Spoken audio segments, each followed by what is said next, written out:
My favorite type of zombie has always been the slow kind. It creates the exact same effect you get from watching Michael Myers stalk his victims, inevitably catching them at some point. In the case of zombies, a single slow one might not be that dangerous if a survivor knows what they're doing, but 10 or an entire horde slowly advancing down a corridor while you're trapped with nowhere to go, that creates a true sense of dread and urgency. I always use the Night of the Living Dead as an example, showing this scene where characters are talking and you see an individual in the background lurking, only to find out it's a zombie. Unfortunately, this has largely been replaced by fast zombies, like those seen in Korean shows, films, and also in video games for action purposes. Among the few instances where fast zombies actually worked well were 28 Days Later, 28 Weeks Later, Rambok, Berlin Undead, The Night Eats the World, and the Spanish films Rec and Rec 2, which showed the big differences between fast for action and fast for horror. An example is from Rec. The difference between a horde sprinting across an open area for action-packed cinematic moment and fast-moving corpses charging through tight, claustrophobic spaces. And when paired with compelling narrative, it's an enriching experience when it comes to horror. In Rec, it's a demonic virus that limits people of their humanity, while keeping them conscious and trapped inside bodies they cannot control. Similar to 28 Days Later, the Rage virus does the same without a supernatural angle, reverting the infected to their most primal instincts, turning them into relentless, feral beings. That's the kind of fast zombie that works, because it's horrifying on both a physical, almost body horror type and existential level as well. In the past I mentioned Rec as my favorite found footage movie and also one of my favorite horror movies in general, because it tackled this concept so well, and 28 Days Later did it also in the past. However, modern horror often reduces this genre to a pack of tools for action-packed sequences. Due to that, the fear is lost, and audiences begin to see all zombie films as the same thing over and over. There's also the long-standing debate of zombies versus infected people, which can be defined by their awakening after being technically dead, and on the other hand, infected people with a complete lack of free will, which I kinda like the broader discussion around it, because the arguments are always very interesting from different people with different experiences with this genre. Now 28 years later has finally been released, and I was incredibly excited to see it. Many of us still remember how groundbreaking the first film felt when it premiered. It was all we could talk about, the fact that zombies now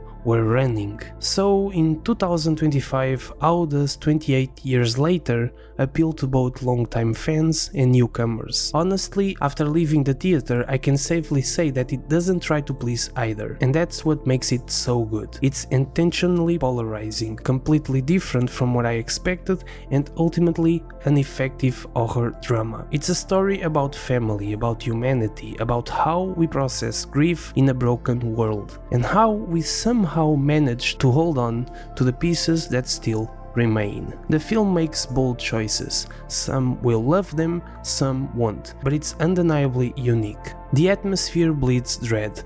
The quick cuts like in 28 Days Later and Weeks are intentionally disorienting, though I'll be honest, sometimes they don't land for me. The editing aims to stress you out, but occasionally I found myself disconnected instead. I've had enough of all the people saying the same of this film and other examples like Quantum of Solace, that it's to show the desperate state of mind of people or to aggressively show the confusion caused by its situations. I'm sorry, but no. I can see where you come from, but I don't believe it works that well. It was the same with 28 Days Later, and now it's exactly the same with 28 years later. Still, that's a minor crack in an otherwise raw and striking presentation. Visually, of course, one of my favorite parts of this film is both father and son running through the passage at night with Alpha chasing them. The night sky, the sound of heavy steps, and the sea itself It was such an incredibly well done scene. Regarding the acting, it's great. The big standout of course is from the actor who plays Spike, Alfie Williams. The mother, Jodie Comer, gave such a beautiful performance as well. And damn, I loved Ralph Fiennes in this, as this doctor coming to terms with life and death and doing something that as a concept for the movie really worked well in this revamped universe. Terrific work by the whole cast. I just wish we had more runtime with Aaron Taylor's character. His beginning arc serves the story, but I wanted more action from him as we only see him again at the end,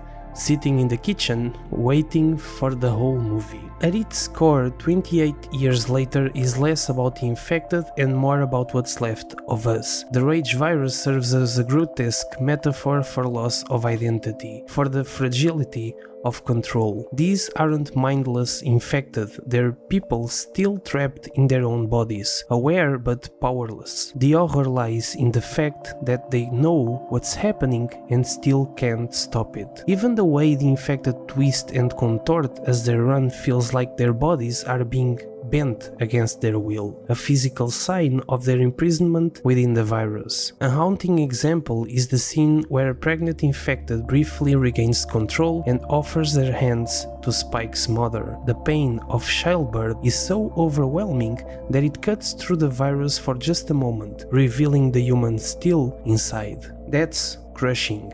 In the end, this film is about people living in a world that no longer serves them, as every individual should live in the moment, to love and not forget the ones they lost, while also going back to old ways of survival and having to adapt to the current times while still doing their best to maintain who they are at their core while facing death almost every day. I found it brilliant how it opens with flashbacks of archery, survival skills and war, as if warning us that when the systems we utilize collapse, we regress back to instinct, brutality and survival of the fittest at times. Nature does not care about us. Technology cannot save us. The world doesn't need humanity to keep spinning. This story forces us to reckon with our relationship with the planet and especially the biggest point of it all, our illusion of control, which can be our biggest enemy. The quiet truth is that even without the virus, we might already be infected by our own belief that we are untouchable.